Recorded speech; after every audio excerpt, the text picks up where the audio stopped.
I remember The Last Temptation of Christ coming out in 88 or 89, and a picket. I was at university in Canterbury, and there was a picket of people outside the cinema Christians trying to convince people not to go in. Yeah. So again, cancel culture isn't new. Yeah.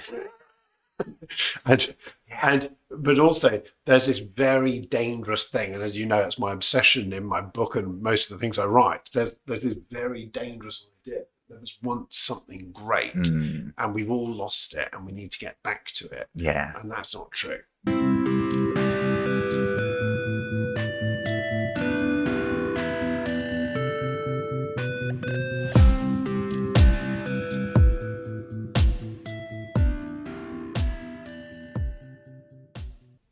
Hi everyone, thanks so much for tuning in to another episode of Chatter. Before we get started, I just have a few quick messages. First off, don't forget to like, share, and subscribe to this podcast. It's the best way that you can help us grow. If you're listening on Apple Podcasts, please leave us a review. It's going to help us rank higher and get more and more views, and therefore bigger and better guests. Links for everything will be in the description below. So please enjoy the podcast. So, here we are, round 2, although in person this time. So, yeah, man. Well, welcome to the show, Otto. It's a pleasure. Great to have you here. Yeah, no problem. So, I mean, this is going to go out next week sometime. So, I don't want to spend too much time on Boris Johnson, as we don't know if he's still here by the time we get to this. But what do you think when this goes out next week? Are we still going to have Boris Johnson? I don't think Boris Johnson's going anywhere anytime soon. And I know everybody else is saying that, apart from sort of wishful thinkers on Twitter. So I don't think he's going anywhere anytime soon. I do, however, think he's doomed. So we've got Schrodinger's Johnson, yeah? Both living and dead at the same time. And you can see it. The leader of the Scottish Conservative Party has clearly seen that he's politically toxic, and it's time to distance himself from it.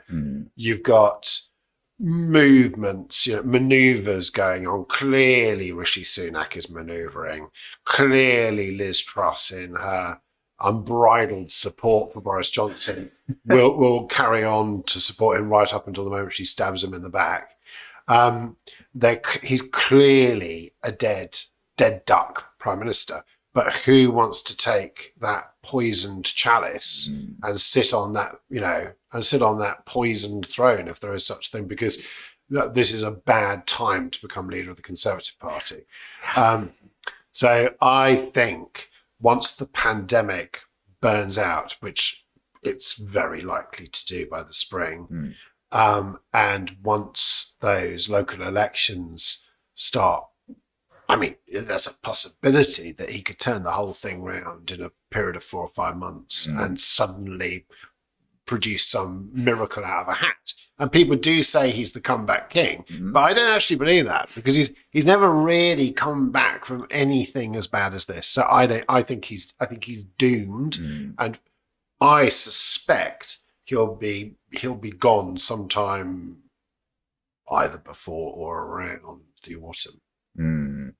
I guess they probably don't want to take over too early, because they don't want, all the people lining up to stab him in the back probably don't want to take over too early and then suffer from having to govern for 18 months before they have to run in an election in, was it 2024?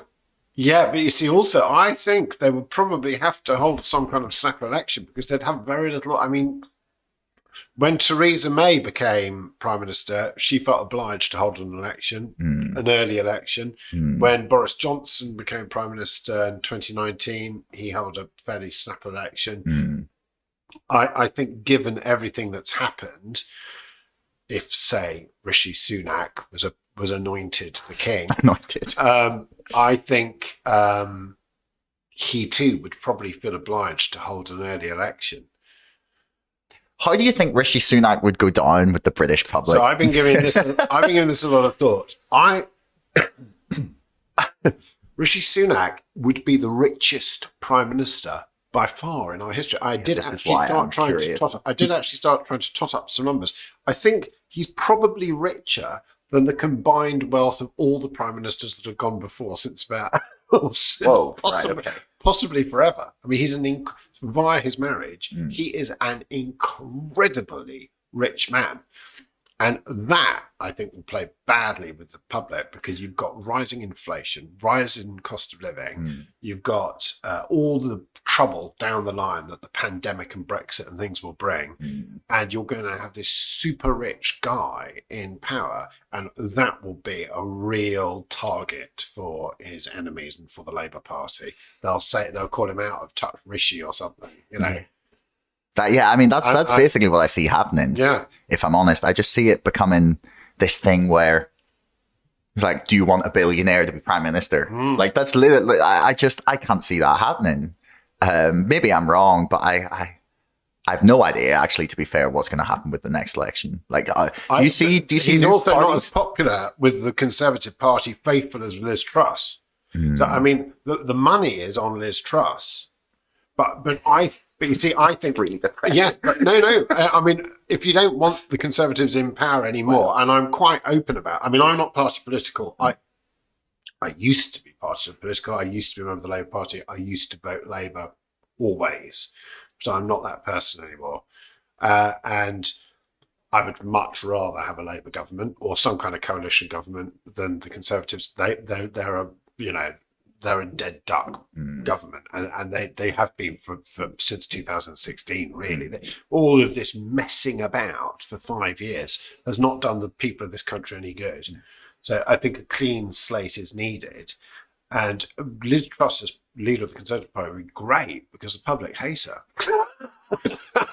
every time I think about Liz Truss as running a campaign, I just think that they're gonna put that stupid picture of her in the tank. And have you ever seen the one of her next to the coffee machine? That's an absolute no. Packer. So she's got. I think it's unless my mind is going crazy. I think she's got a red phone, but it's for some reason it's got a cord, and it's awful. A truly dreadful photograph, and in the background, in a surreal twist, there's a picture of the Dulux dog. Oh yeah. Which she, being a sort of obsessive about detail, I went down that rabbit hole, and she had been to the Dulux factory and met the Dulux dog. Incredible. Yeah. Perks to the job, I guess. Perks to the job, yeah. What do you think? Actually, where did Labour lose you? So Labour's long path to losing me happened with Tony Blair and the Iraq War. Actually, I was in my 20s when Tony Blair became leader of the Labour Party. I had joined it just before when Smith was briefly leader. So 94, 5, 6, something like that. I was just out of university and I joined the Labour Party. And I quite liked Tony Blair at first, but for the main reason that he was a winner. And people forget it now. When Tony Blair came to power in 97, there was a genuinely good feeling in this country. Yeah. People were feeling good about being British. Things like the Union Jack, which had been far right symbols for a long time. The National Front and the BNP had taken control of that flag. And because of Britpop and because of Tony Blair, there was a sort of return to feeling good. It was okay to be British, and it was okay to kind of feel good about your country. And Pinochet, all of that, when Pinochet was arrested, put under house arrest, it was all good. It was good early on. It wasn't perfect. And the spin machine was in full throttle. But Blair lost me during the Iraq War, and I didn't vote Labour again until Brown came in. So I voted for Brown in that election. And then I've kind of come and gone depending on... Yeah. Well, I voted Labour in the last general election, but I live in a solid... Lewisham, where I am, all the Lewisham seats are so solidly Labour. You could put a pot plant up and it would win, Yeah. I'm interested to see How do you think Jeremy Corbyn's party is going to do? Because I know he's thinking of founding, what is it, the Peace and Justice Party, or that was the floated name or whatever. But how do you think they would do? Or do you think we'll see a lot of like new parties at the next election? So there's a huge growth in political parties. It's a proper growth industry. I can't remember how many form a year. Again, I did write about this a year or two back. Something like 400 or 500 parties. What? Really? Yeah. A lot of them are local, yeah, or like, legalized cannabis or something like that. There's an enormous amount of parties get formed. Corbyn's leadership and legacy is very cult-like, and people hate people saying that, but it's true. Yeah, it's true. And he was never in a country where first past the post is the system of government getting into power. Yeah. You have got to get those people in the middle to vote for you. You can't just ignore them, and you can't. If we didn't have first past the post, if we did have some kind of proportional representation, Corbyn's Labour could have done very well, I think. Yeah. Yeah. But we don't have that system. So you can't pretend otherwise. You can't wish for something that will never materialise. And likewise, I can't see a Corbyn party winning any seats at all. Really? No. I'd say winning a few. Like, for me, honestly, it depends on, I think, what other parties like really emerge. Because to me, I feel like I've watched both of the main parties betray their base in a way over the past 2 years. And I kind of just expect there to be some sort of backlash to that in people losing seats. Well, I hate to make the comparison, but think about UKIP. Yeah, UKIP was a huge political movement, huge support, massive membership. They managed 2 MPs in total. Both of those were Tory defectors, Mark Reckless and Douglas Carswell. Carswell actually did win back his seat. I think they held a by-election. I can't remember. So much has happened. Yeah. Carswell did win back his seat. Long time ago. Reckless didn't. Right? Now, if a movement like UKIP, which had a huge groundswell of populist support, can't win seats, Nigel Farage never really won a seat. Yeah. I think even Corbyn on his own would struggle. I mean, where would he stand? I assume he'd stand in Islington. They might well do, but you see, not everybody in Islington is going to vote for Jeremy. I mean, I know someone in that constituency who is very, very left-wing, who was totally bought into the Corbyn thing and then just lost faith in him. Really? Yeah. What was it that made them lose faith? I think he got frustrated about Brexit and he was really walking a tightrope, like wasn't he? Corbyn walked a constant tightrope. He annoyed so many people in his own party. Yeah. Oh, such a difficult issue to come down on one side of, though. It's what we were talking about before. I think I would have had more respect for him if he'd just come out and said, "I am a Brexiter." You think? I mean, at least if he'd just been transparent. He was transparent about so many other things. Some of those sort of pointless stands against the British system. Yeah. I quite liked, so they would kneel for the Queen and things like that. I mean, those things I quite like. It's good people are saying that. Yeah, it's not being a member of the awkward squad. It's saying, well, I'm not necessarily going to go along with it. Yeah. But on Brexit, he was so woolly. He said he was backing Remain. Yeah. And I get the feeling he didn't know what the best answer was. Because I still don't know what the best answer was. He was a lifelong Brexiter. He had always voted against the European Union. He was instinctively, I don't want to talk about him in the past, he is instinctively a Lexiter. He's a left-wing Brexiter. There's a position there. Yeah, because I'm very sympathetic to that argument. But the reason I don't want Brexit is because I think the Tories are going to use it to make themselves very rich. And yes. So it's because, like, if you're thinking about it, then he's trying to address it on a case of, it's like, look, on principle, I believe, or he believes at least, that like Britain would be better outside of the EU. Sort of. Yeah.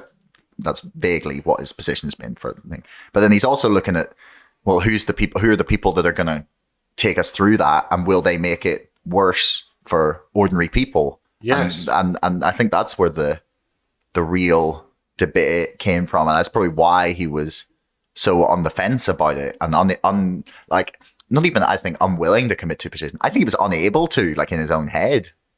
Well, he knew that the vast majority of Labour Party voters were instinctively Remainers. His position was a very 1970s position on the EEC. See, I get the feeling, right, that if he had made the case, like you've said, like if he just came out and went, look, here's why I don't like the EU, I get the feeling he might have got a lot of support for that, even from the people who would be like ardent Remainers. Because if he came out, like, for what age was I? What was that? 2016. So I would have been 22. Yeah. So for me, I was instinctively pro-Remain, loved Europe, etc., etc. But if someone had come out and like explained to me like the economic case for leaving the EU and the sort of the idea that we want more economic control at home or more political control, or like, I don't know in exactly what specific area they would have gone or how they would have made the argument, but I feel like I would have been open to that argument. But you know, they maybe you're right, and they hindered themselves. I mean, the whole problem with the referendum is it is so complicated and nuanced, right? I mean, some of the thing, you know, people always, I mean, I sort of made a name for myself during the 2016 referendum. That's where my Twitter account sort of took off, really. And people call me a Remainer and all these kinds of things. When I was in my early 20s, I was implacably opposed to the EU. I thought it was a globalist project, and I objected to it. Do you still think it is a globalist project? No. Where did you change like your mind? I can tell you the moment I changed my mind, I was in a bar in Bali, bizarrely, globalist. I was backpacking, and it was about 1993, so it was around, I can't remember when Maastricht was. It was around the time of the Maastricht Treaty. And I was backpacking with my girlfriend at the time, and we met this Dutch couple, and the woman whose name I'm afraid I can't remember now, we were all chatting, and she said she sat there and just gave the most positive case for membership of the EU, the end of war, the end of conflict. And she said, we're brothers and sisters within Europe. And it was, you know, I was peace and love back then. I'm still peace and love now, but falling to pieces. And I sat there and I thought, she's right. Fair enough. Well, I mean, she must have made a compelling case. She made a very compelling case. It was an emotional case. It wasn't a political or a financial case. It was a purely emotional case. And I didn't actually give it a huge amount of thought subsequently. But that was the thing with our membership of the EU. Everything that improved our lives subsequently kind of happened on the quiet. You know, the freedom of movement stuff, the immigration, which I fully supported, and we all enjoyed and benefited from, the freedom of movement, the all of it. I became very happy to travel through Europe and think, you know, I live here as well. This is part of where I can live and move and travel. I didn't necessarily do it, but a lot of my friends did. A lot of my friends, because I went to the University of Kent, a lot of my friends were Europeans, you know, French, German, Belgian, whatever. And I felt very comfortable with that. Because I don't want to sit behind a wall.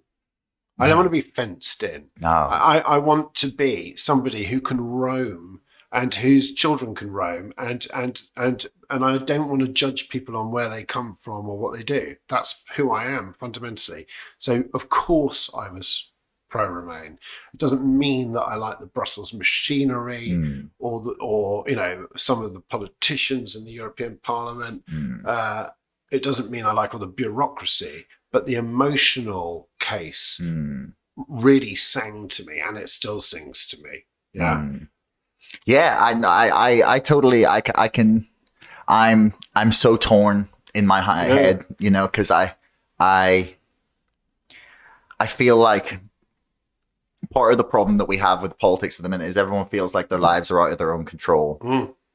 And then they vote for the thing that whatever they think will make them have some sort of more of a say over their life, or just a screw you to whoever is in power or whoever might want to take power, leads people to, we just end up with increasingly crazy polarization.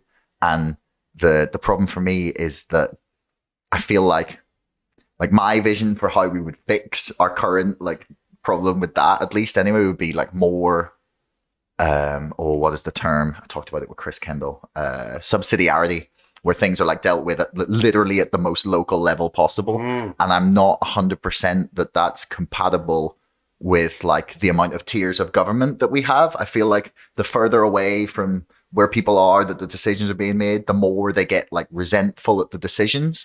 Yeah, but that's why a sort of federal system of government is a good one. Yeah. Yeah. Oh no, I'm not opposed to that. The Scottish Parliament is clearly popular with a large percentage of the people of Scotland. London's GLA is a bit cruddy, really. I mean, who even knows who their local assembly member is? But the mayor's popular. And locally made decision making is a good idea because local people know what the problems are in their immediate area. That doesn't mean that you can't have sort of local government with power and muscle, and you can have a larger government which does something on your behalf. I mean, that was the huge paradox of the Brexit case. They wanted to take back control, but they were all unionists. Yeah. Yeah, they're literally unionists. Jacob Rees-Mogg is the biggest. Stronger together, but not too together. Yeah, but as long as but it all stops at the English Channel, or the Irish border. I mean, complete nonsense. Yeah, I guess the case they would make would be that it's one nation. As such, like they would say that, like, I mean,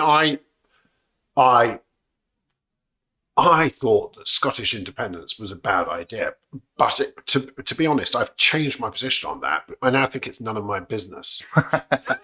Right? That's my position now. It's now none of my business. I'm English. I live in London. I do not live in Scotland. If the people in Scotland want to decide their own destiny, it's entirely their choice, and people like me in London should shut up about it and let them make the decision. It doesn't affect me. I don't even go on to holiday to Scotland very much.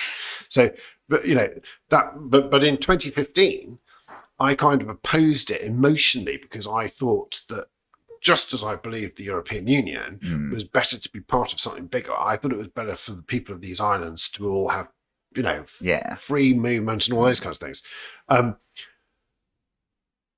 The people who were making that exact case did a total reverse ferret within 1 year and were arguing the opposite case for Brexit. The most vocal anti-Scottish independence voices then totally reversed their position. And, the hypocrisy of it. Yeah. But it's amazing how things can become... Like when you look at an issue and then people will, like we were talking about before, before we started there briefly with the pandemic, that the people can just adopt the position that their team is taking is so completely crazy to me. And I mean, there's definitely times when I've been guilty of this, like 100%. Like I probably couldn't pinpoint exactly when, but I know it's probably happened. But yeah, we were talking about this politicization of the pandemic is baffling. Like, what do you think the cause of that politicization of like, because it's the politicization of everything. Like, where do you think the root of that is? So, I mean, we were talking about this before we started, and I thought we were on a right roll, actually. I think that's as old as the hills. I think it is. If you, I wrote early on in the pandemic, I was commissioned by Politico to write, and Byline actually, I wrote 2 of them. So a sort of history of the 1918-20 pandemic, just to see what had happened, because a lot of people kind of blanked it out. We all knew the 1918 pandemic had happened, and there was that statistic. There was a sort of pub quiz favourite, which was, more people died in the pandemic than died in World War One. We didn't actually realize the scale of how many people died in the pandemic, because it was somewhere north of 55 million people died in the 1918 pandemic. And so, that's with a much smaller global population as well. Much smaller global population, much less movement. Although, of course, World War One was ending, so people were moving around in Europe and America. But what was incredibly striking about that experience of writing about it were the echoes with now. So, for example, there were race riots in the United States. Fuck off. Yeah. No way. Yeah. Well, what was it? Was it like civil rights related, or? So the pandemic came in, I think 4 waves in the United States. So you had the initial one in early 1918, then the one everyone remembers, which was the second wave in which effectively helped end the First World War, because once the pandemic ran riot through the German trenches, it was like another enemy had entered the conflict, particularly hit the Germans. Anyway, then they went staggered into 1919, and another wave hit in the spring of 1919.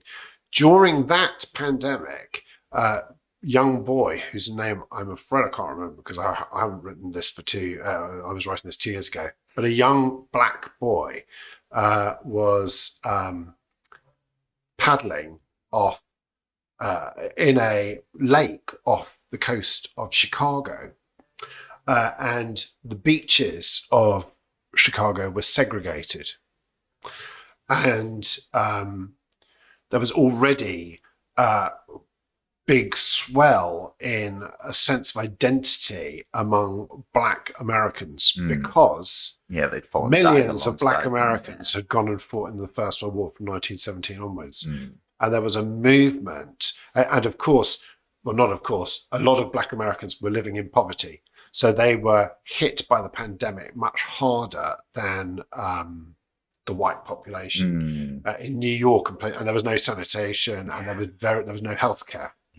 So Black Americans were massively hit by the pandemic, and this boy was paddling off the coast of Chicago, and his raft drifted into the white side of the beach, and adults started throwing stones at him, and the boy fell off his raft, couldn't swim, and drowned.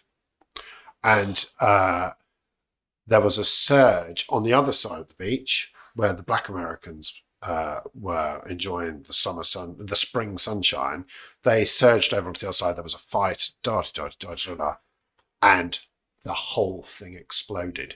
So there were riots in Chicago, there were riots in New York, and then finally there was a mass demonstration in Washington, D.C., right outside the White House, on the very patch of grass where,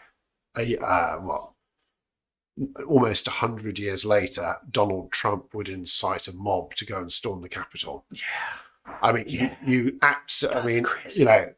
As Abba said, the history book on the shelf is always repeating itself. It is incredible. And that those riots, which have now been forgotten almost everywhere else, although not in America, those riots had a beneficial effect. They kind of spawned the early civil rights movement. And the civil rights movement kind of came out of the pandemic incredibly. Something which most people had forgotten, right? So there was that going on. In addition, in the United States, during the 1918-20 pandemic, you had a whole anti-mask movement, particularly in San Francisco. And because in San Francisco, they made it a law that you had to wear a mask. And people rebelled. That's just Libertarian right-wingers rebelled. Don't tread on me. Like you could not. That's wild. People had to say it like that. Yeah.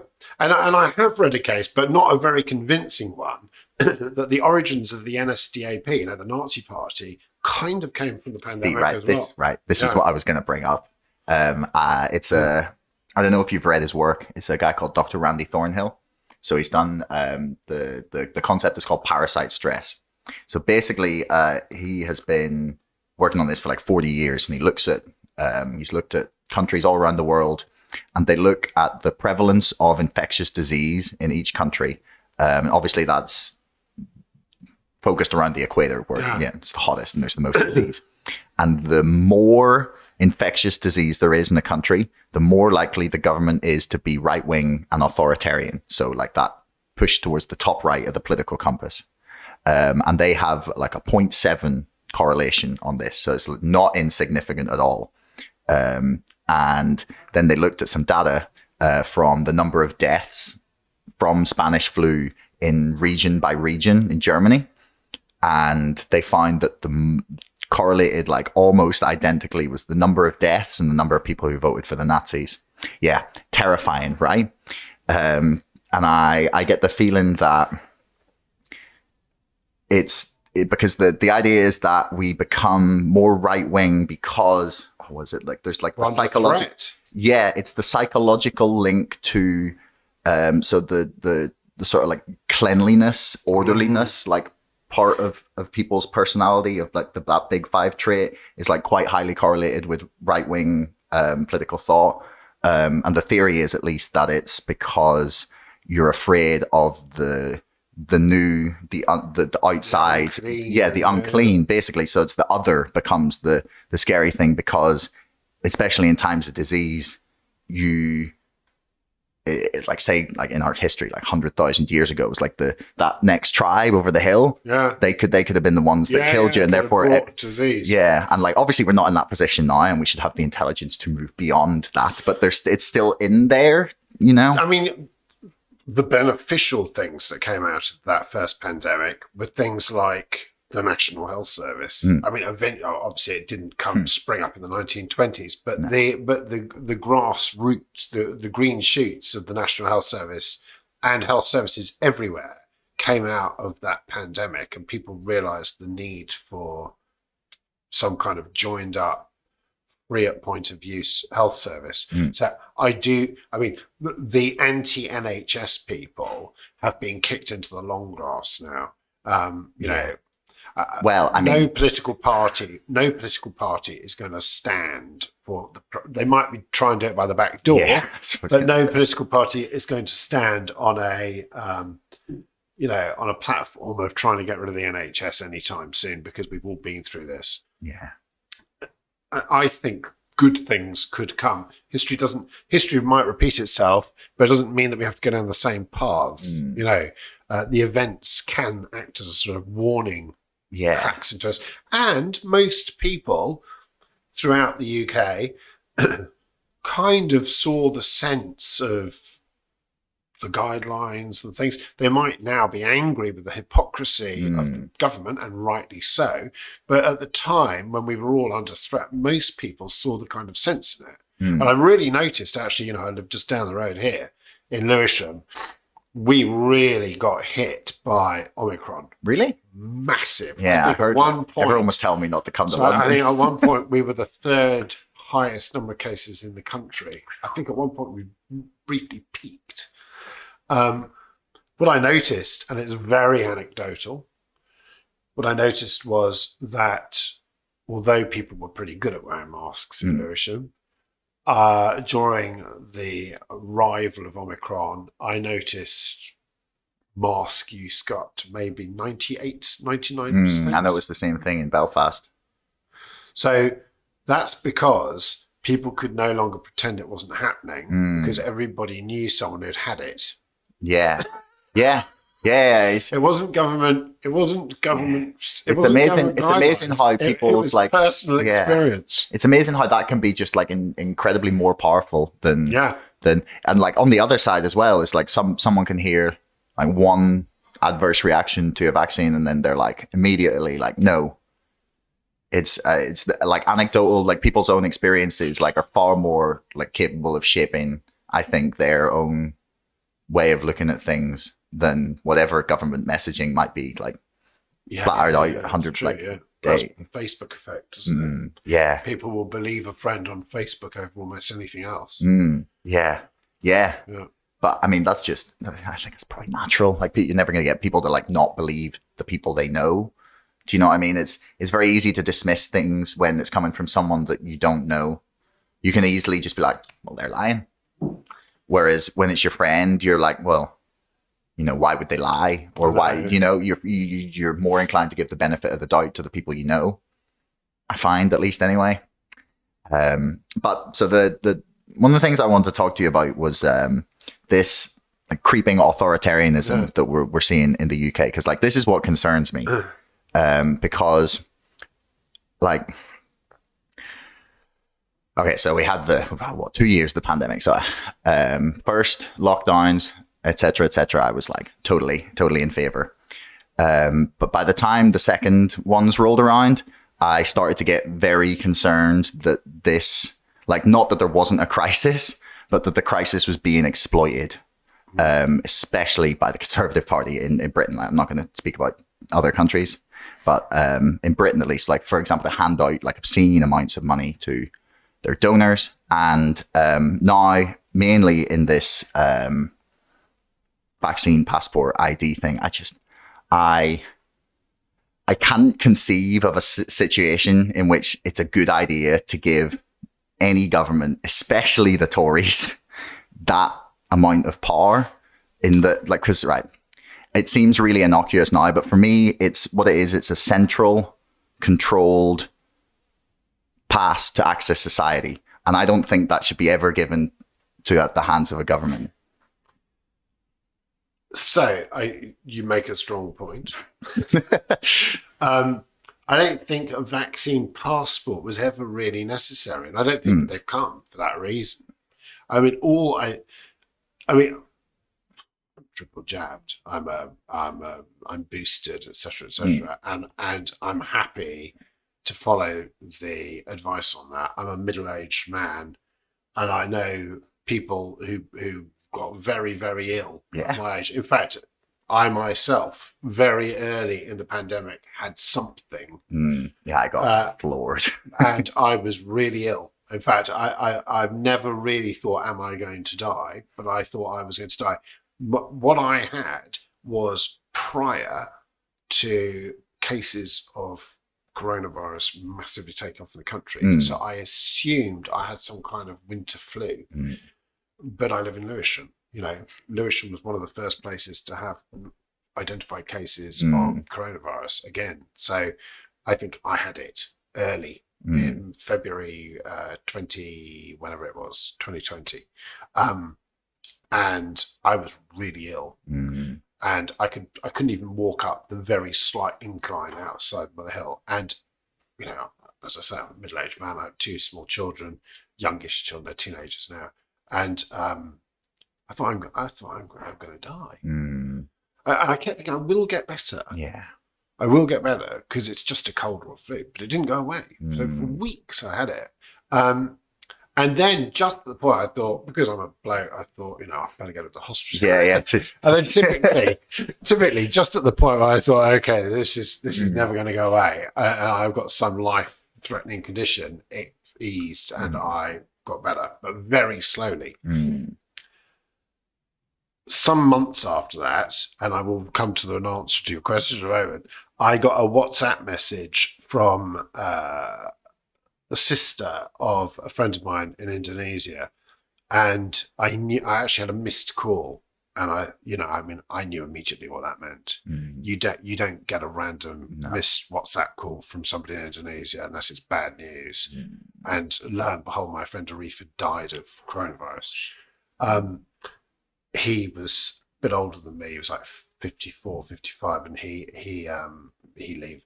He's an Indonesian guy, so he had like 5 children he has, and so his wife was widowed and the children have lost their father, who was a truly, truly wonderful man.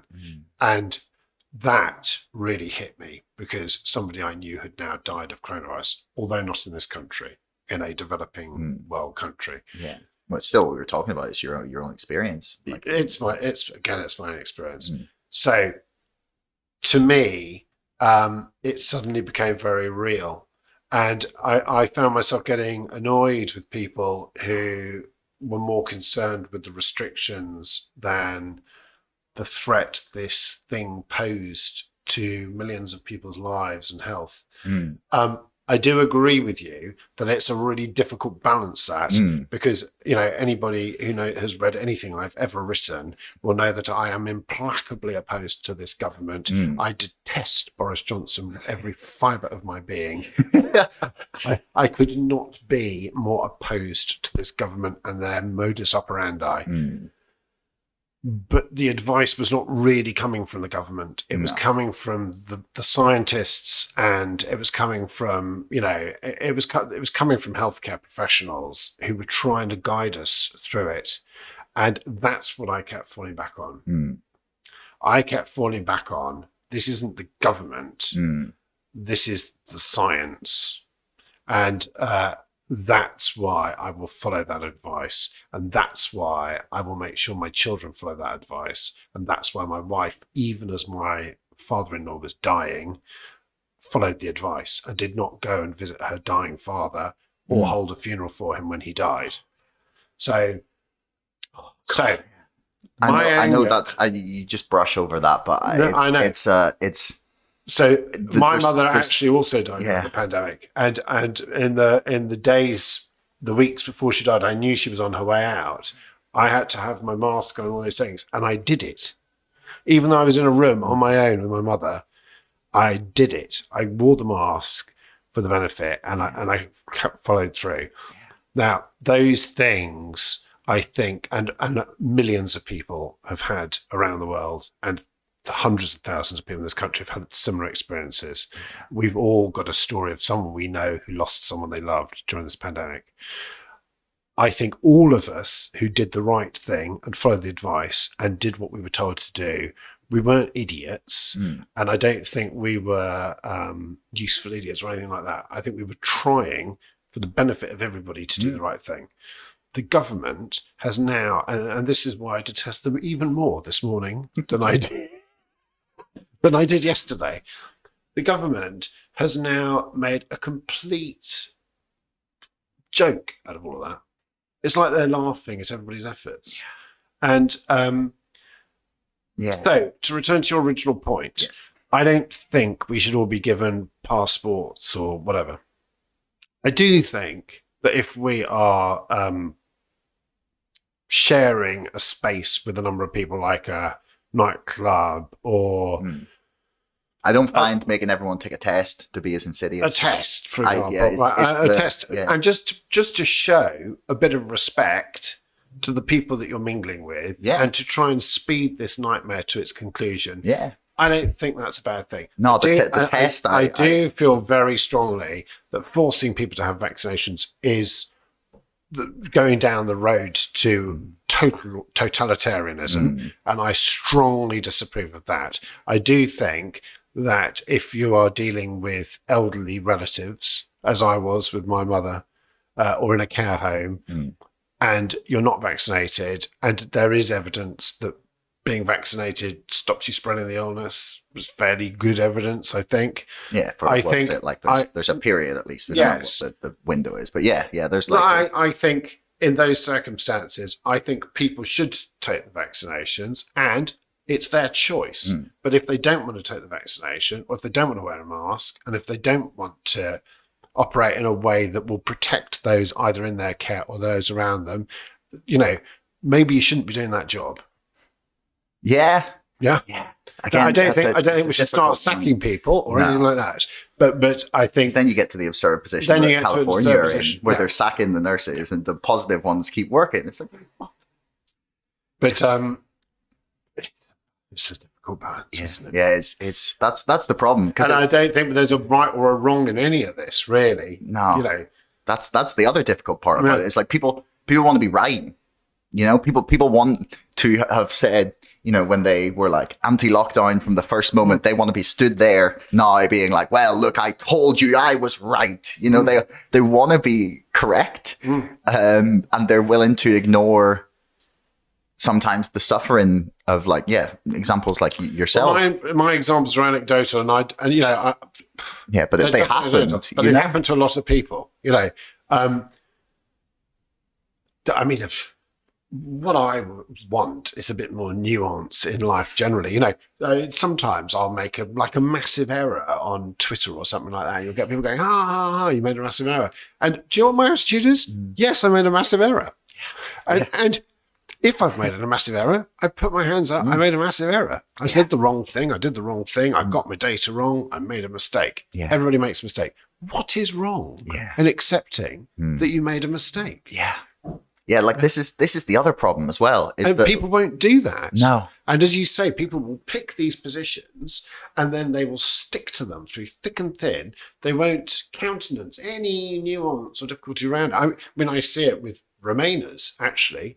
You know, everything was perfect about the EU, for example. And everything about Brexit and everything will be about bad. Brexit is bad. And it's the other way around. And this is the trouble. We are all ending up in little cults. Yeah.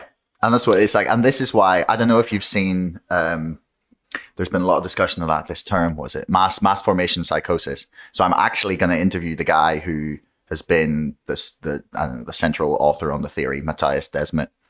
But when I was listening to, I cannot remember who it was talking about. I think it was Robert Malone. But he was describing the conditions for it. And in my head, I wasn't thinking COVID. When he was talking about it, he was like, look, everything's become uncertain. People have no idea who to believe. And this big, strong, powerful person comes along and says, I'm going to fix all your problems.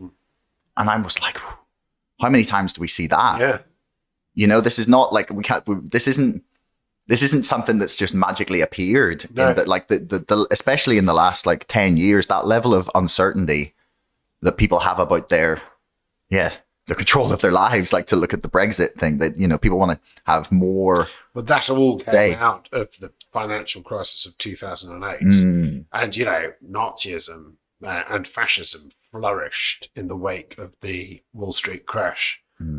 So, yeah, people will actually believe their lives are worse even when they're better. I mean, that's something, again, which Nazism proved. You know, post-crash, Germany recovered pretty quickly. But Germans believed that there were good times to get back. Brexit is all about getting the good times back that never were. Yeah.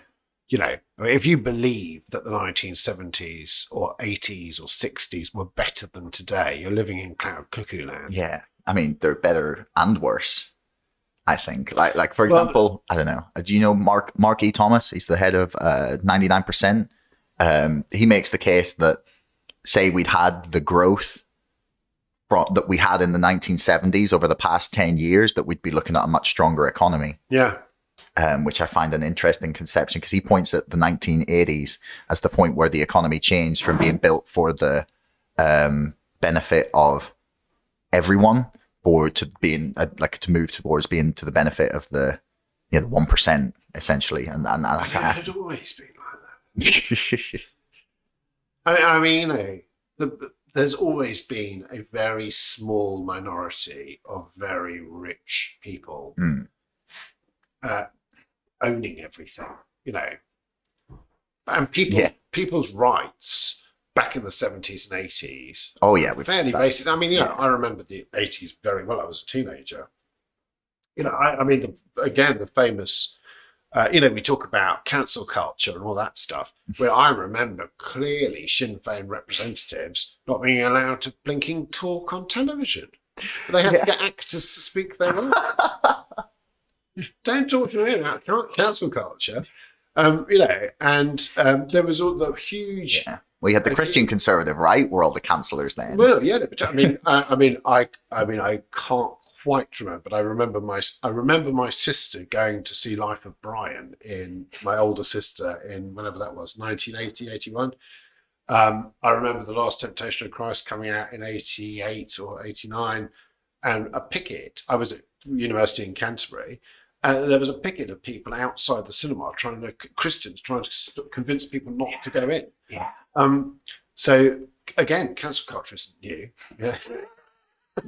But also there's this very dangerous thing, and as you know, it's my obsession in my book and most of the things I write. There's this very dangerous idea. There was once something great, and we've all lost it, and we need to get back to it. Yeah, and that's not true.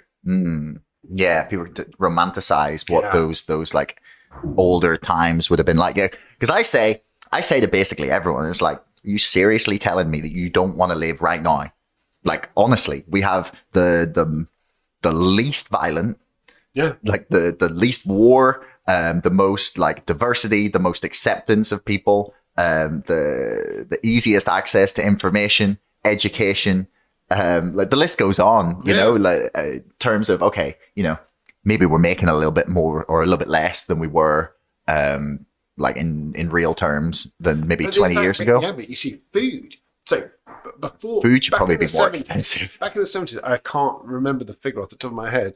It is in my book. I'm pretty something like 30. This is a guess. So anybody listening to this will need to fact check me.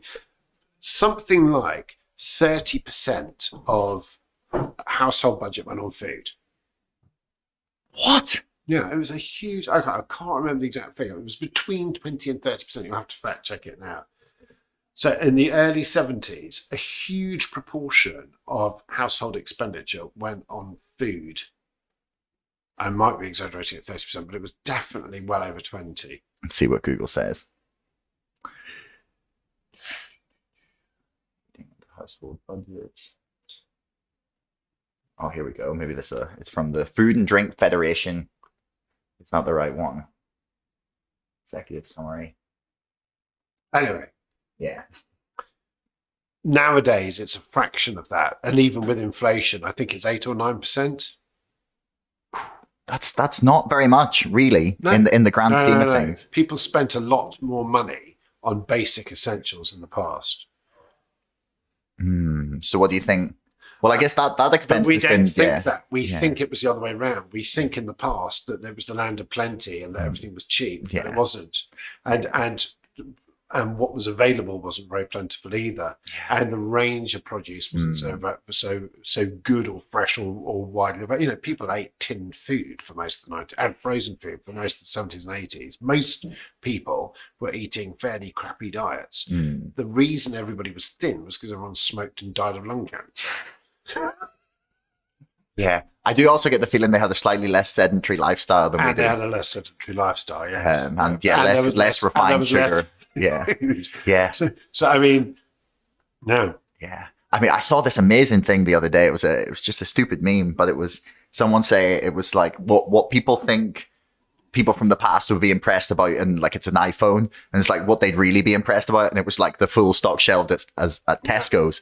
It's like food from all around the world, perfectly available, and I was like, that's pretty accurate, actually. I don't think people would just be. I think that's the thing that would potentially blow people away. I remember when I first saw an avocado, and it was in France in 81. No, I'm sure avocados were available in the UK, but we didn't eat avocados. And my parents took me on holiday, and we went to stay with some French friends outside Paris, and they were eating shrimp and avocado. And I had this, we always have to be careful of memory, because have I invented the memory? But I'm 90% certain I have not invented the memory. I remember sitting there and they were eating this green fruit on a plate. And I thought, what are these people? These heathens. Have they never heard of frozen pizza?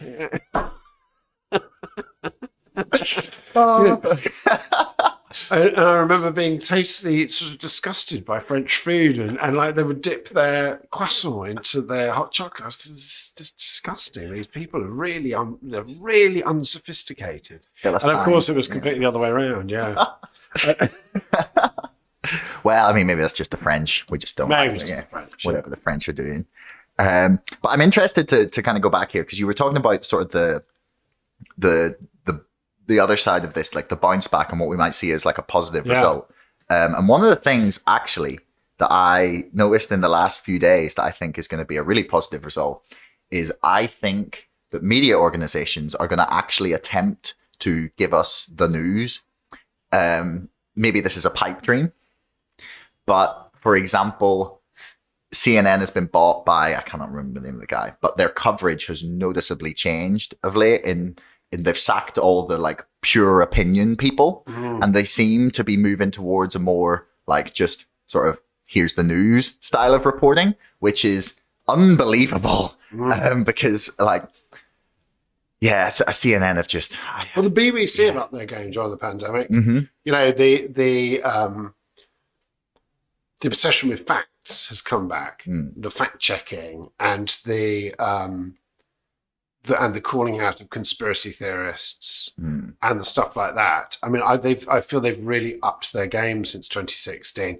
There was an obsession with balance during the Brexit era, and they're not giving platforms so much to people with bonkers opinions, basically. Like there's a place for the bonkers opinions. There is a place for the bonkers opinions. It's called GB News. Yeah. But you could... Oh, well, it's podcasts like this. You know, people can just have fun. You know? Like this. But yeah, I think there's a return to balance. I think there's a return to respect for expertise and a return to respect for people who actually know what they're talking about. Yeah. Which is a good thing. And I think probably there's a hankering after a slightly more boring way of doing government. We've all lived through this kind of mad cavalcade of politics, and maybe it's just a pipe dream on my behalf. Maybe Britain is hankering after a more Sleepy Joe type politics. I mean, I don't think not necessarily a Joe Biden, but a safer pair of hands. So and a willingness for us to think about sensible things for a change. You know, rather than, I mean, it's been crazy. I do say to my kids, you do realise you have lived through the maddest period of politics I can ever remember. It's been like a cartoon. Yeah. It's been like living in a live action Simpsons. It is. Yeah. It is. It's completely bonkers. Yeah, it is bonkers. But like, I think we're addicted to the drama. Way. But if they weren't running a country, and if I'm engaged in it, you are in our own small ways. We're all engaged in it, and riding that helter-skelter can sometimes be very amusing, but what worries me is long-term, you can't run a country like this. No. People need certainty, and there are real lives at stake and real jobs and real careers. And the stuff which fed into Boris Johnson's success in the 2019 election and Brexit, the way that many people, particularly in the North, have felt left behind and their communities decimated in many cases, and a lack of opportunity and a lack of optimism, all of those things need to be addressed. And those are great challenges. No one's doing anything about it. All they do is talk. Yeah.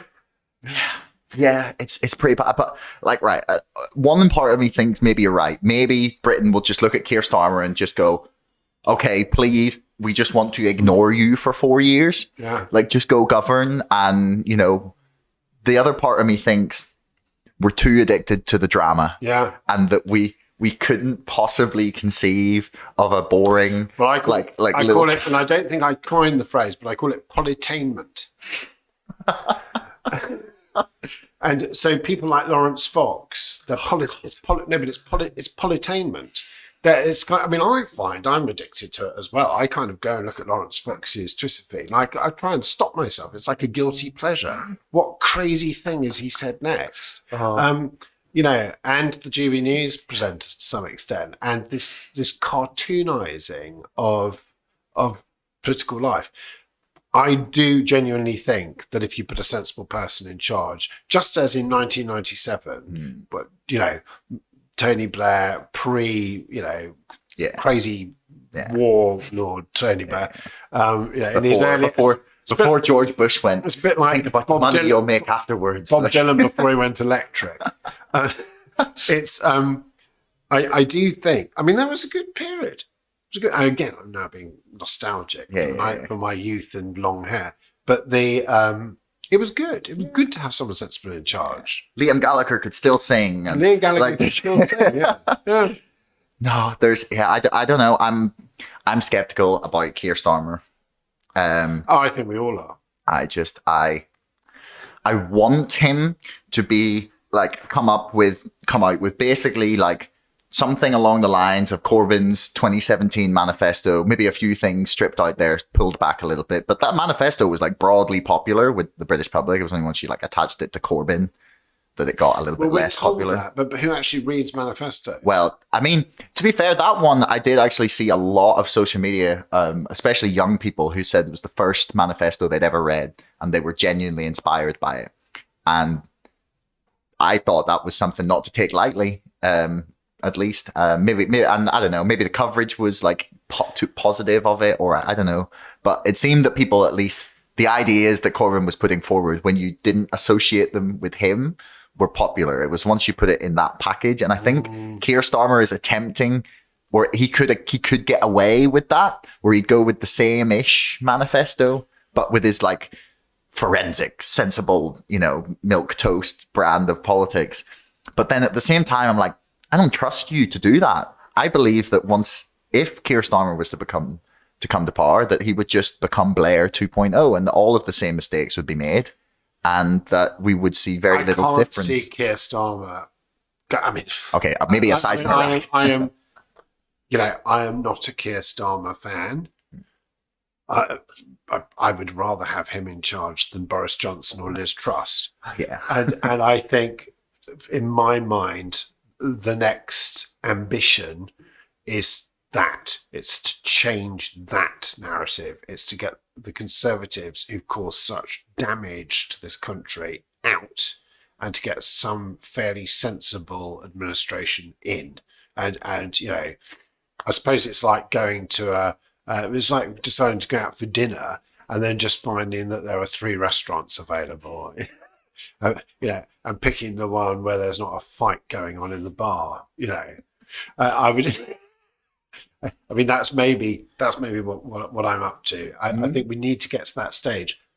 There are so many things that this country needs to do, and there are so many things that need to change. We need, and maybe, and again, this is just me being optimistic. Maybe one of the few benefits of Brexit is that it stripped away the sort of shelter of the EU that we can always blame for everything else, and it's exposed British democracy for what it is. You've got the House of Lords, you've got a monarchy, which unelected bureaucrats. Well, an unelected monarch. I mean, no disrespect to the Queen, but once she's gone, I really can't see that lasting very long. No, this is why I don't want her to die.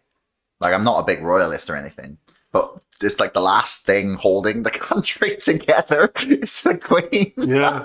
And I know that sounds insane, but I just think that for some reason, like once she dies, then it's like, in my head, it's like mother's gone. Yeah. Or like when Odin dies in Thor Ragnarok.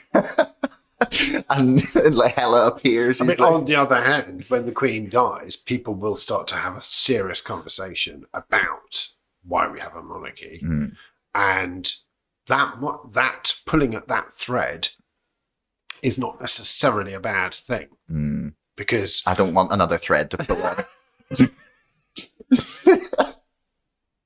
Yeah, it's like let's talk about other threads. Yeah, it's like someone sitting there with like a plate and a big monstrous pile of food that they're trying to like deal with, and someone just like shoveling more on their plate. No, you are right. All right. Unfortunately, I don't think she can go on forever. No. Anyway, we'll cross that. Yeah. Cross that revolution when we get into it. Yeah. Well, I mean, I want the extra bank holiday if she manages to make it through this That's year. all my children say. Yeah. When we talk about the Queen dying, all they say, will we get a holiday? Well, it's like, that's the only real... Which kind of, you know, they've both got their heads very firmly screwed on and are both kind of very aware of politics. That's their only interest in monarchy is, will we get a holiday if the Queen dies? I mean, but that's the realest way it'll impact their lives. Yes, I know. I mean, I want to have the broader conversation about the, you know, anyway. About how much they bring to Britain. I don't know. Because I've seen many statistics about how they bring more into... well, I'm a Republican, so I'm that rarest of things, somebody who's willing to say it as well. But I do think in time that will come. Yeah, no, I think you're probably right. I mean, I'd say that it's more... Just because we don't have the Queen living in Buckingham Palace doesn't mean we can't still have Buckingham Palace for the tourists. Yeah, France has done fairly well. Yeah, I mean, there's plenty of countries. United States. Yeah. Germany. Yeah. Italy. Yeah. I mean, I'm not sure I would use... Actually, right now, I'm not sure I'd use any of these countries as good examples. Yeah. But people still go on holiday to them, though. Well, true. Yeah. America's going to be... What do you think's going to happen with that next election? Well, I can't see Trump coming back. No? No, he's too old. And people didn't vote for Joe Biden. People voted against Trump. I think also people didn't vote again, or I also think people didn't vote, as many people didn't vote for Trump as voted against Joe Biden in a way. Because, Trump got like 9 or 10 million more votes the second time around, which is just, to me, it's incredible. Welcome to the culture war, Josh. Well, yeah. Yeah. Yeah. I mean, you know, that it was really ultimately nothing about the two boxers in the ring. It was about the crowd braying. And it comes back to your point earlier on about the whole polarization of society. And that's what it was. It was picking a team, you know. It's like, but see, part of me feels like it's not been long enough for me to know if this is accurate or not. Do you want me to shut that curtain? Yeah, go on. How dare the sun set?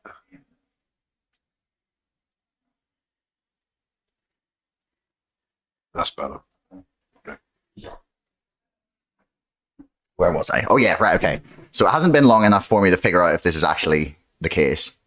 But part of me feels like Trump was a necessary evil because I think that I kind of believe that in Britain we have a pretty much a one-party system because the same people are basically funding the Labour Party and the Conservative Party. Like, as far as that's my understanding of it, or I could be wrong, but my view is that basically that both parties essentially are hoping to continue some form of neoliberalism, and I think we need something different. And I think the American two main parties made the same mistakes, and I think that what happened in 2016 was Obama came to power and said in 2008 and went, right, okay, we're going to change things, we're going to make things better, and for a huge portion of the people who voted for him thinking this was going to change, nothing changed. And then Hillary Clinton came up and went, well, everything's great. Why would we change anything? America's awesome. And everyone went, hang on, things are getting worse for us. Like, you need to listen to what we're saying. Like places like Michigan and that were really hurting from, economic damages that they never recovered from 2008. And the Democrats put up this candidate that's just like, we're just going to keep doing that. That's not helping you. And they didn't learn shit. And then in 2020, they did the exact same thing. They didn't learn a single thing. And I think that, they had to suffer these horrendous situations where 70, 80 million people are willing to vote for the former, the guy who ran The Apprentice. Yes, and that's who they voted for. Yeah, they basically voted for a reality TV star. Yeah. I mean, I can imagine a situation one day where you've got a Kardashian in the White House. Yeah. I genuinely see that, or a TikToker. And I thought Kanye was the best option at the last election. That's the serious point. I watched his Joe Rogan interview, and right at the end, after some fucking around, Joe asked him like a couple of really serious questions. And they asked him about like what happens if there's like war in Syria or someone invades Iran. And he sat there for like 40 seconds, like, and you could tell he was genuinely thinking about what to say. And he gave this beautiful answer about like how he would, well, first he talked about praying, and like I'm not sure that's like the greatest situation, but like it means that he would like take time to consider the consequences of his actions. And I have never fucking seen a politician give an answer that honest. And I was like, holy shit, Kanye's the best option. I don't think you're right. Yeah, I know. Maybe it's a little. But it's an interesting thing. Yeah, but like he again, that we've got these systems of government which are legacy systems of government. Yeah. So the American Constitution is more than 200 years old and has become like a holy gospel. Yeah. Anybody my right to bear arms is there in the Constitution. Well, change the bloody Constitution then. But it's like changing the Ten Commandments. Nobody will do it. And it's the same here. We've got the oldest democracy in the world. That's not necessarily a good thing. Yeah. If I say I've got the oldest boiler in the street, it's not. Everyone's going, like, I've got the oldest cake for your birthday. Good for him. He's got the oldest boiler in the street. I've got the oldest car on the road. Wow, that's good, isn't it? It might be great that it's old, but it doesn't mean that the emissions are brilliant or that the car functions well. So the idea that something is old is automatically good is a bit of a misnomer. And the whole electoral college thing, the whole of American democracy is ready for a massive overhaul, as is British democracy. Who and when and how that will ever be done, I don't know, because they've all become sacred things. See, I'm very slowly working on a project. I call it the Big Review of Britain. Maybe we'll get it done this year. Maybe. But I basically want to try and get as many people like yourself, and economists, professors, maybe even a politician or two, but I'd rather keep them out of it, I'm told. But I want to get, because I've had the chance to speak to so many brilliant people who have like unbelievable understanding of all of the problems that we're facing in Britain. From climate change to like lack of democratic participation to the influence of global finance on Westminster, and just they all understand what the problems are, right? It's not like we have a lack of understanding of like how, maybe not even what exactly we do about it, but the things we want to address at a very basic level. And yet that conversation never goes anywhere. There's no movement beyond it. And I would like to get as many smart people as possible in a room and be like, right. But like I think we know what the answers to all the problems are. I mean, I'm no expert. I'm just a bloke on Twitter who writes things. But a lot of people know what the problems are, but there's no political will to change them. I mean, a really good example of this is drugs policy, right? The so-called war on drugs, which is a complete waste of time and money and effort and lives, actually, because people get locked up for possession, people get locked up for dealing, you've got county lines, all of that stuff going on. You can solve that problem. You can by legalizing drugs, right? And any analysis of it shows that's the best thing to do. Yeah. Right? And probably most politicians know that. But you will not find a politician in this country, apart from maybe in the Greens or the Liberal Democrats, willing to stand up and say, we will legalise drugs. Yeah. Because nobody is willing to make that case. Because the moment somebody said that on Question Time or something like that, the crowd would descend, the tabloids would descend, probably, even though loads of the journalists writing those articles You're like, have either can't believe they want cocaine. yeah, legalized. terrible. Yeah, but you can't have a sensible discussion about it. You can't have a sensible discussion really about the Queen in this country or the monarchy. Yeah, you can't really have a sensible discussion in England, at least, about the army. You know, you these are things you are not allowed to have a sensible discussion about, and that's at the root of a lot of the problem. Got a lot of sacred cards. I mean, but my kids, when I tell my kids that I think that marijuana should be legalized, they look at me like I'm some kind of psychopath.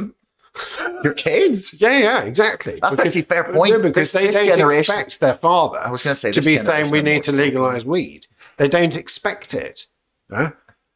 I then say it doesn't mean you can all go out and start smoking weed. Yeah, but they don't expect their father to have that position. And I was quite clear on that position from quite early on in their childhoods, but because it's just a patently bad idea to have it illegal. Yeah, because I think that the myth that it's a gateway drug is because it happens because people have it vilified as a really bad illegal thing.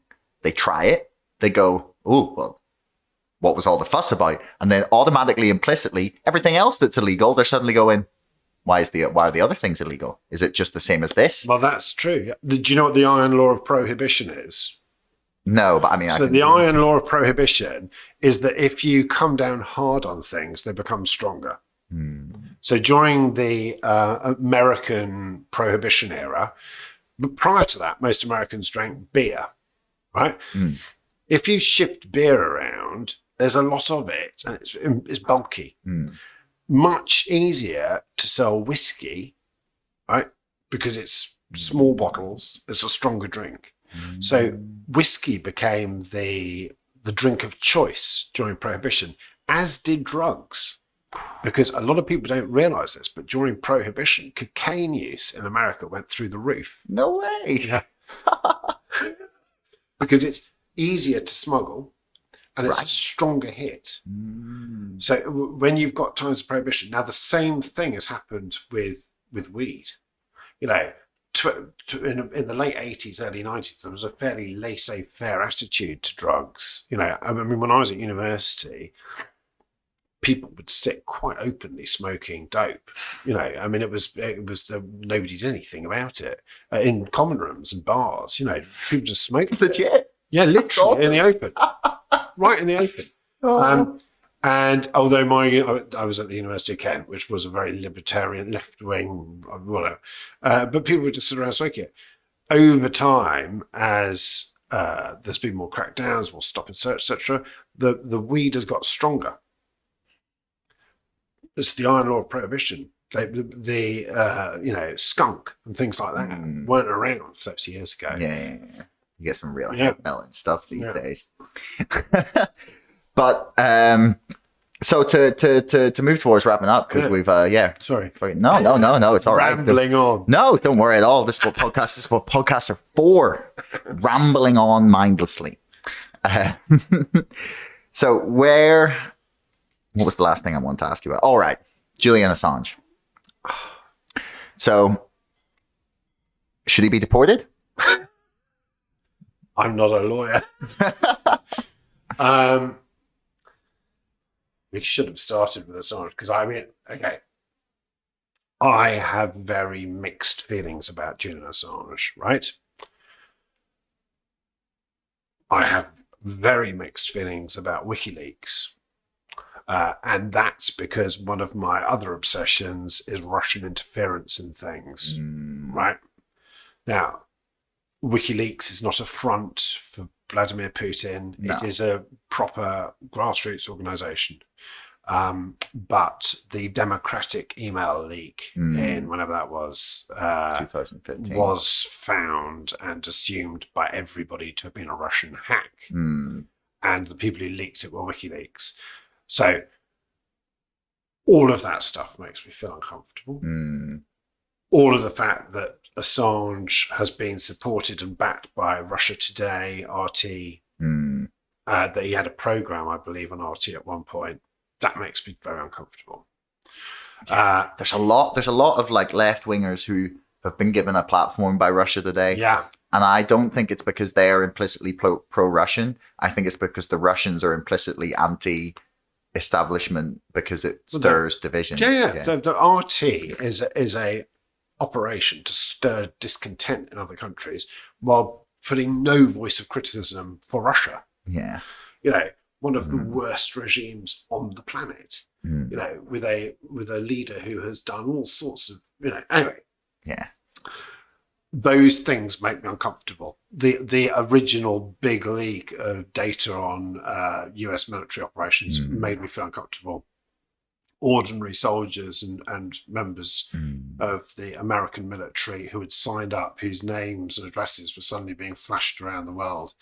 It makes me uncomfortable. What WikiLeaks was very bad at was sifting through the material and saying that's relevant.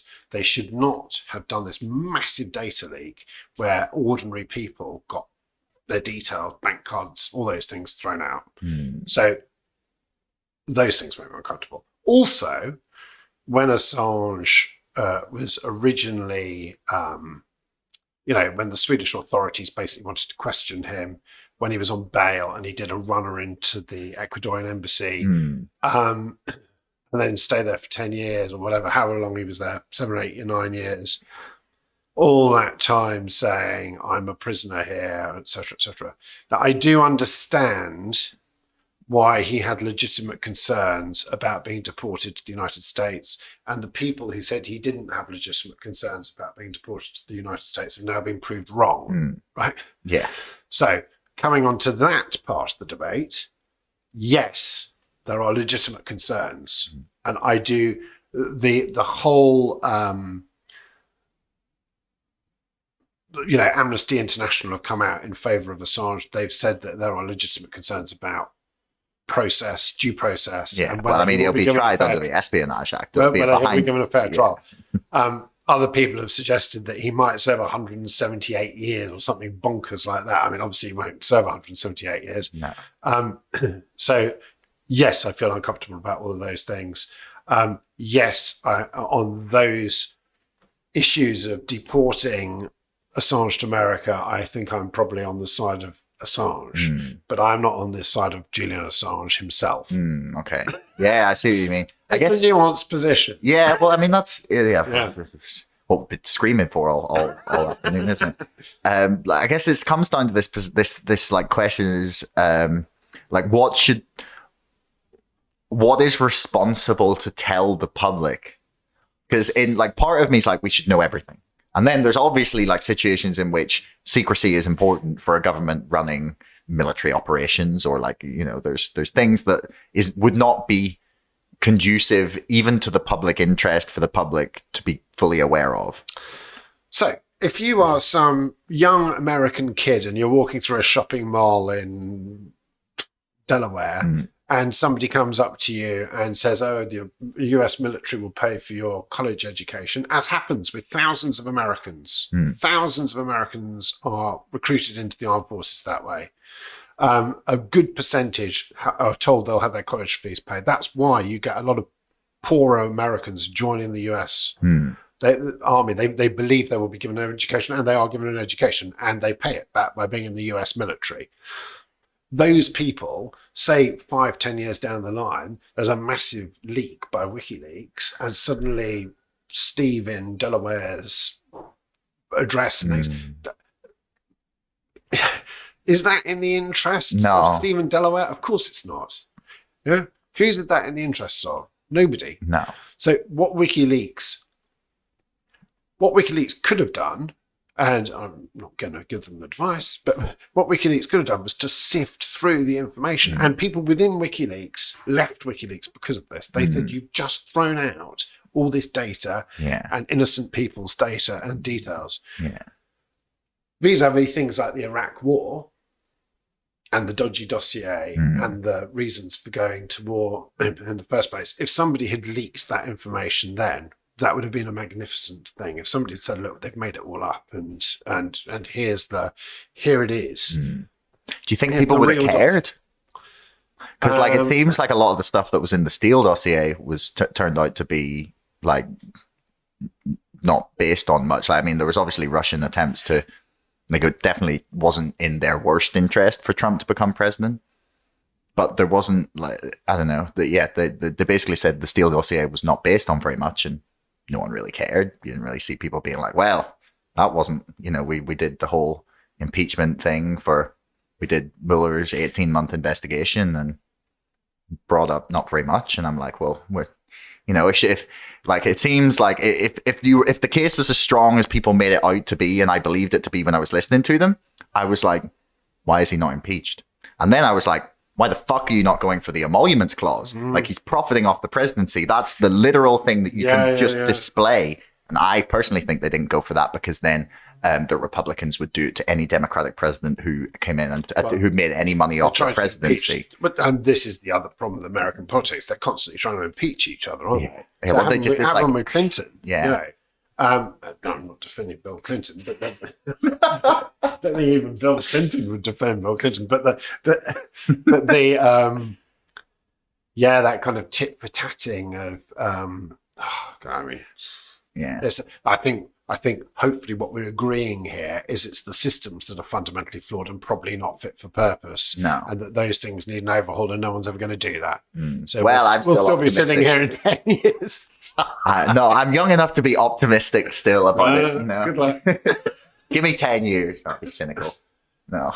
I'm optimistic, but I no longer think a lot of these things will happen in my lifetime. Whereas when I was in my 20s, I did think these things would happen. And I also thought when I was in my 20s and teens, why can't anybody else sort of see what's wrong? And I still... Still think that. I still think that, yeah. Oh, well. I guess we'll see. Yeah. But Otto, it's been a pleasure. It's been a great chat. Great. A lot of fun. Yeah. So do you want to plug anything before we finish here? Just keep on keeping on. Obviously, my book's coming out in paperback in February, W.H. Smith's, and April elsewhere. And people like my Audible. There you go. Give Jeff Bezos more money. Exactly. He needs another. He needs another rocket. How would he build another rocket? People. Jeff Bezos only has. We need some of that like charity music, and we'll go black and white. It's Jeff Bezos needs your money. Yes. Some sad pictures of Jeff picking up his last $1 billion. How will Jeff afford his rocket? For just £100 million an hour, you could help take just $1 billion. How will Jeff build another rocket? But anyway, thanks everyone for listening. Thanks very much. Thanks for making it all the way to the end of the podcast. If you want to leave us a comment, that would be awesome. Please like, share, subscribe, and if you're listening on Apple, please leave us a review. Until next time, thanks for listening.